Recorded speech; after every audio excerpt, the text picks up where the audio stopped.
কিছু লোক আছে ভিতরে ভিতরে নিজের বড় মনে করে, বাইরে বলে না বা বলার সাহস পায় না, কিন্তু ভিতরে ভিতরে ভাবে আমি কোন হনুরে।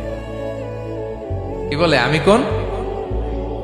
আমি তো বড়। আরে আমার চেয়ে বড় বেশি জানে নাকি কেউ? আমার চেয়ে কিছু পারে নাকি? আমি তো। কিন্তু এটা মুখ দিয়ে বলে না, ভিতরে ভিতরে আছে না নাই? এদেরকে আরবিতে বলে মুখতাল। কি বলে? মুখতাল। আরেকজন ফখুর, সে শুধু ভিতরে না, এটা প্রকাশ্যে বলে বেড়ায়। এটা আরো ডেঞ্জারাস। ফখুর, সে আরো খারাপ। সে প্রকাশ্যে তার অহংকার প্রদর্শন করে, বলে বেড়ায় যে আমি বড়, আমি বড়, আমি বড়। এই আমি বড় কথাটাই সবচেয়ে ভয়ঙ্কর। আমি বড় কথাটাই সবচেয়ে ভয়ঙ্কর। নিজে যাকে বড় বলে বড় সে, লোকে যাকে বড় বলে বড় সে হয়। আমার প্রিয় পেনাঙ্গের ভাইরা, নিজেকে বড় মনে করা এটা শয়তানের স্বভাব। কার স্বভাব?